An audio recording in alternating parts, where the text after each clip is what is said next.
650 হয়ে যাবে। যেটা কি স্যার 650 দেখি এখানে যেগুলো আছে এগুলো সব 650 হয়ে যাবে।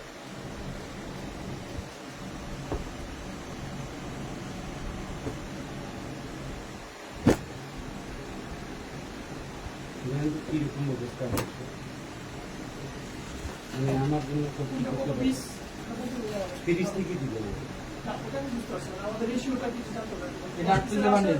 আচ্ছা আমি আপনাদের বলি আমি এটা এমনি মানে কি করবো খসড়া করবো না স্যার একটু পরে দিয়ে মানে রাফ করে রাফ করি আমি। আচ্ছা কি বলো আমার নিজে দিন কয়টা